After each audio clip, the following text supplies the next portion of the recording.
Good evening from Casablanca, Morocco. This is a totally impromptu Facebook Live. I'm Josh Friedman, coming to you from the Medina, the old city, overlooking the port, as you can see right there behind me, in Casablanca. It is a Friday evening. It is 5:22 p.m. Hello, Arjan.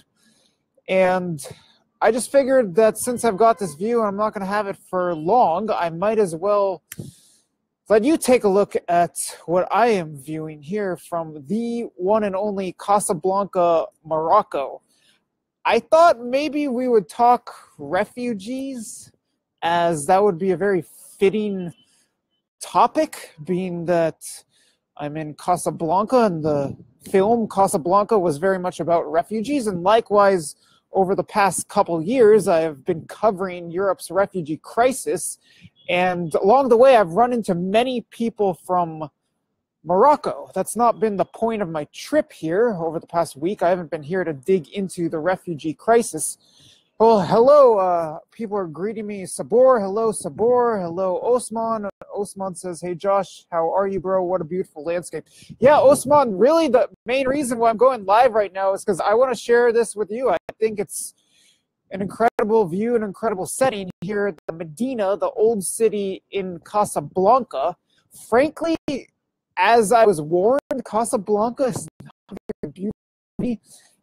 It's quite dirty in some places, or I should say in many places, and its tourist infrastructure, I would say, is very lacking, albeit there's some development in the works along the waterfront, and maybe a few years from now it's going to start looking nice, but at the moment it's not the most pleasant upon the eye city, albeit maybe if I don't crash my computer, I can give you a glimpse of the huge Hassan Mosque.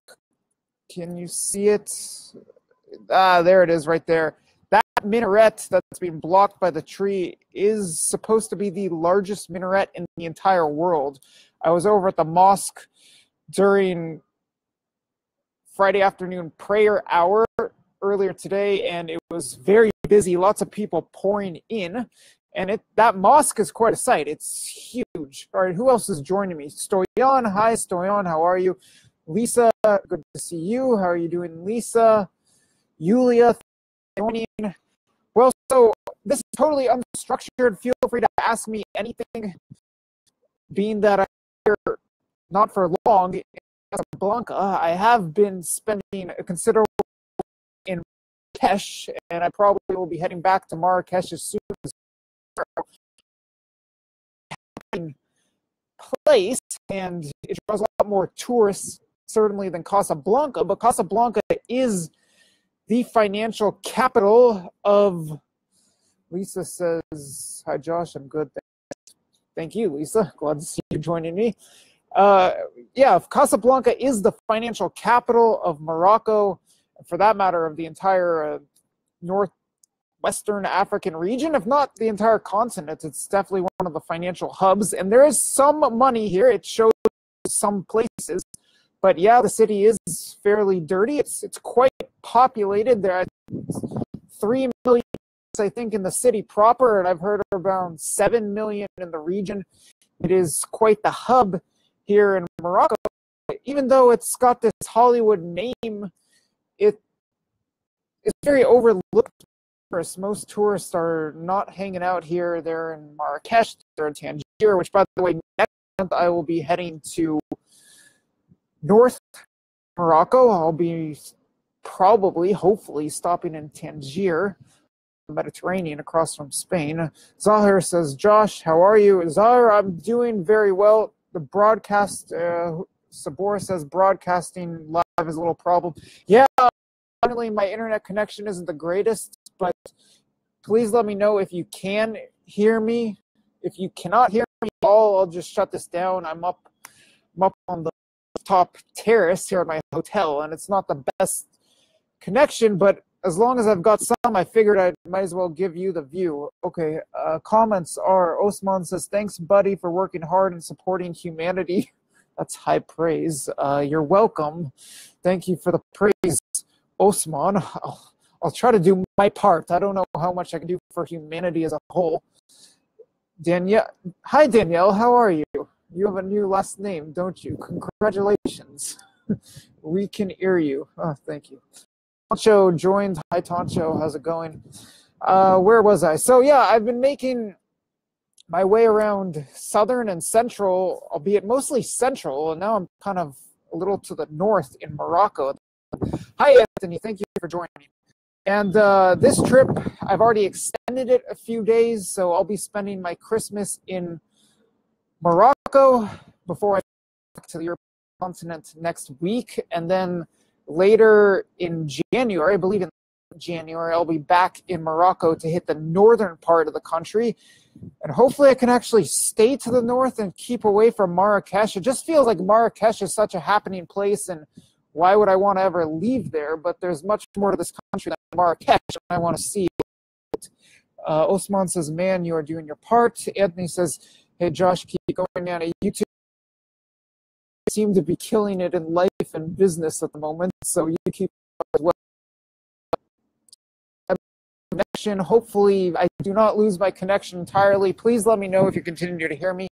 Anthony says, when are you coming to Ireland? That is a good question. I have never been to Ireland. I need to come to Ireland. Several people. Well, all right, everyone's going to chime in. When you coming here? When you going there? Vilnius, I don't know. Maybe, just maybe, I will make an impromptu trip to Vilnius if something work-related comes up. And if there is major news happening in Vilnius, please relay that to me. But I don't have a Vilnius trip planned for the near future, and my travel schedule is pretty booked up over the next few months, although some of it depends on, well, I'll just get into it right now. I'm going to try to go to Russia to cover the presidential election. We'll see if they let me in. Depending on how that goes, that could swing my plans for the month of March. Who else? Veslina, hi, thank you for joining. Arbnor, hello, thank you for joining. How's it going? Please chime in if my Larry, Kaktala. Good timing, Larry. I need to have a conversation with you. I just said that I'm trying to get into Russia to cover the election. We'll see if they let me in. We'll see what happens. Wow. Россия, да. Я буду в России для выборы. Okay. Philip, thank you for joining. Everyone, thank you for joining. Anyway, chime in with any questions you have. I thought maybe we talk refugees because I'm in Casablanca, but Larry will talk to his people. LOL. Thank you very much, Larry. Can you help a brother out from California? Anyway, we can talk refugees. I'm in Casablanca. I figured that might be fitting, but feel free to chime in with any comments or questions you have. And if the connection is a problem, please let me know. I'm on the rooftop here. Go ahead, bro. Osman says, I don't know. Go ahead with what? Yeah, so as I was saying a little bit earlier, this view I've got here is very scenic, but the reality is that most of Casablanca is not so scenic. And if I were to just spin things around a little bit, which I'm not going to do, you would see that the city's got a lot of ugly buildings. It's got, Anthony says, Josh, what have you learned from being there? Anthony, do you mean specifically in Casablanca, or do you mean in Morocco as a whole, or what? Can we narrow the focus a little bit?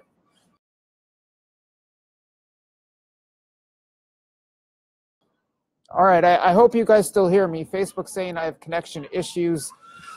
All right, I'll just say, what have I learned from being in Casablanca?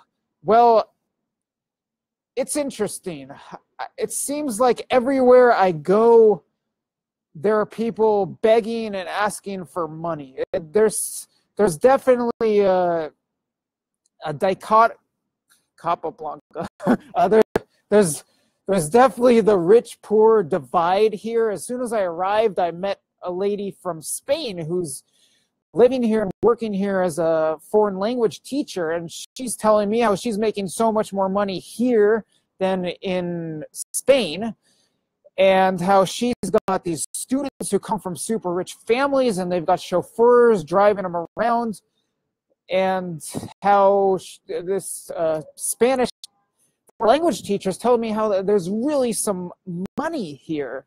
But at the same time, she's saying, well, you can have people working for you for $200 a month, serving you nearly 24/7 on just a $200 a month salary or €200 a month salary. And everywhere I go, I'm getting mobbed with beggars. And not in the sense that I was getting in Marrakesh. In Marrakesh, there are all these people who are hustlers. They just got to hustle. They've got a monkey on their shoulder that they're trying to get you to take a photo of or hold.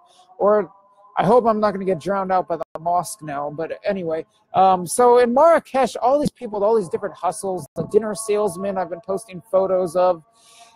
In Casablanca, I'm just coming across a whole lot of beggars. I walk down the street and there are 10 people asking me for money. I sit down for lunch, all these people coming up to my table asking for money, young, middle-aged, old, everyone's asking for money. So I do see that there is some money here. The train station, for instance, looks very nice.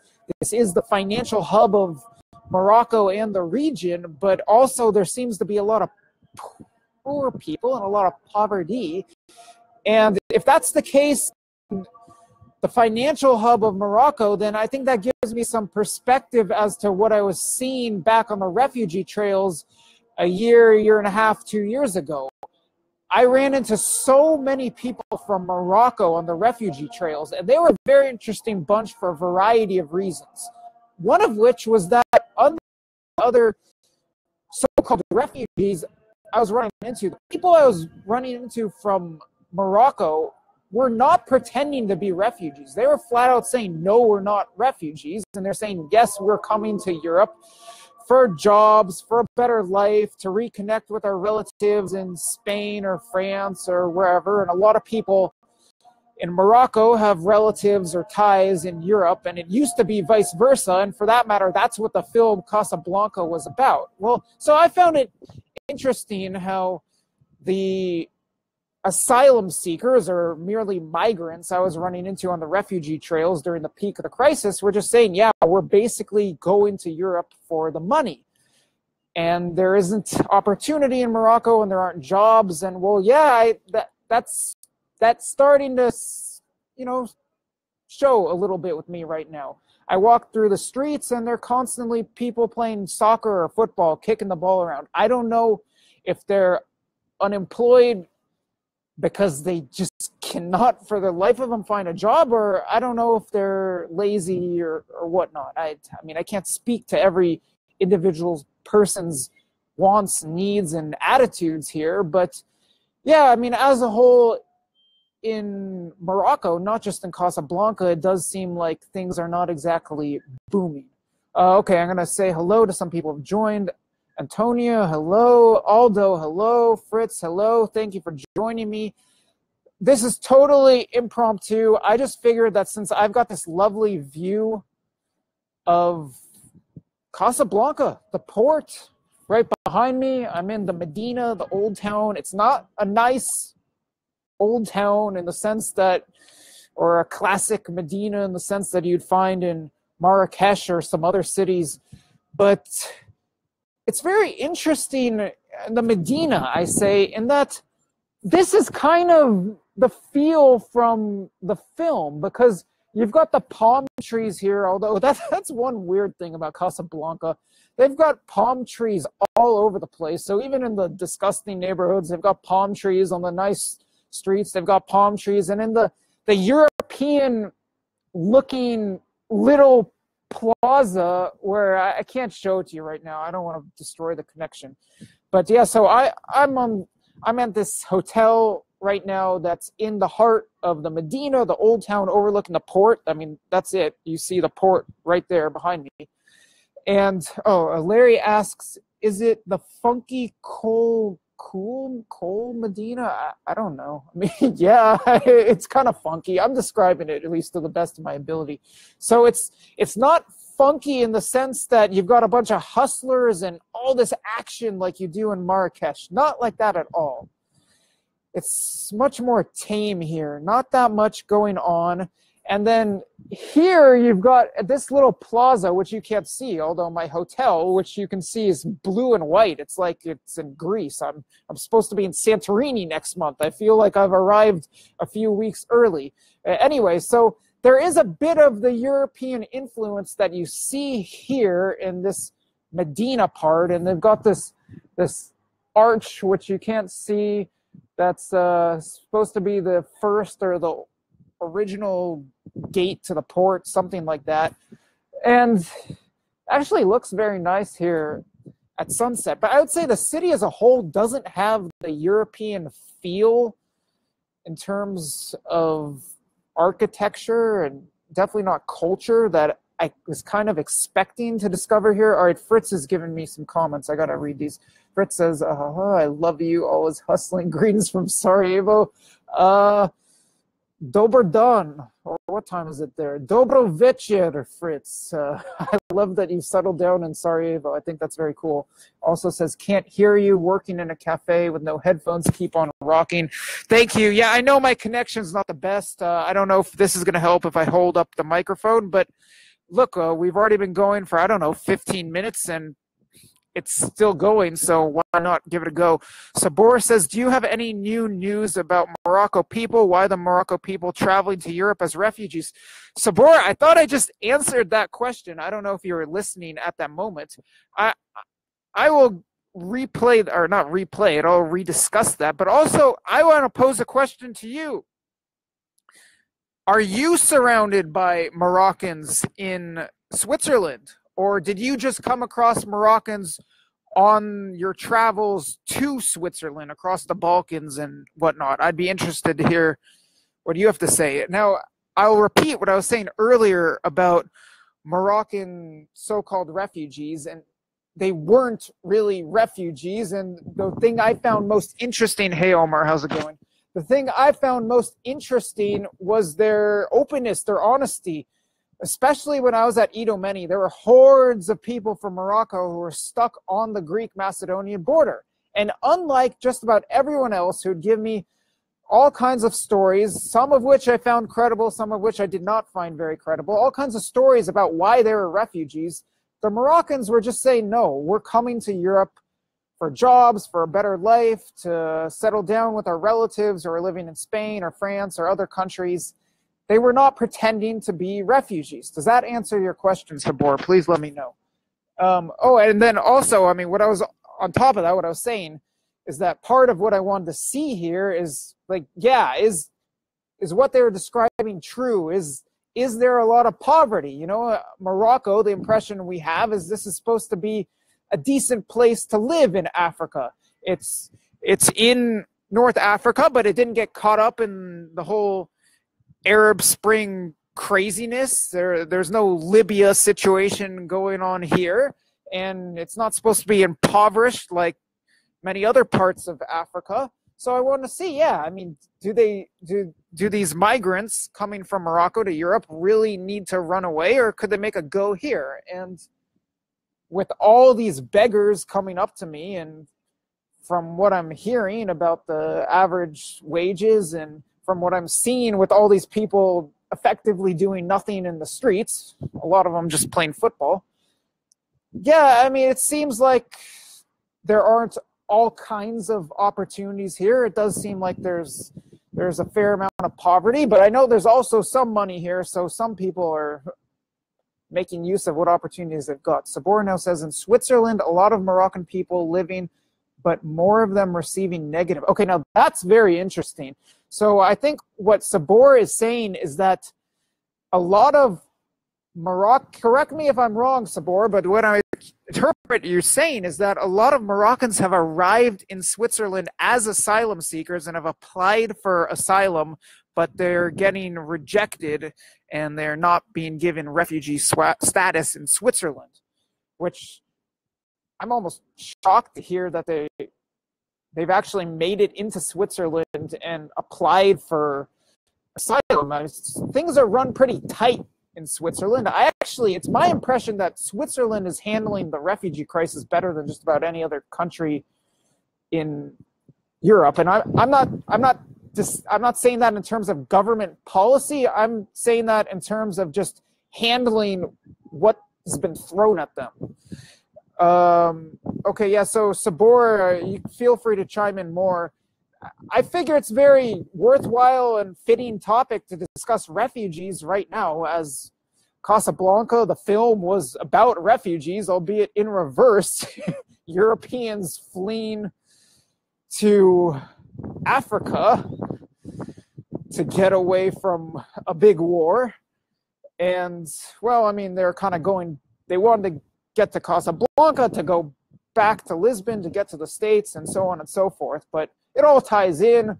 There are many Moroccans, as Sabor is saying, and as I witnessed, coming to Europe amid the recent major refugee and migrant waves. So refugees is an interesting topic, but this is totally impromptu Facebook Live from Casablanca. So ask me anything, chime in with whatever comments you've got. I'm probably going to cut this off soon because, as you can see, the sun is starting to set.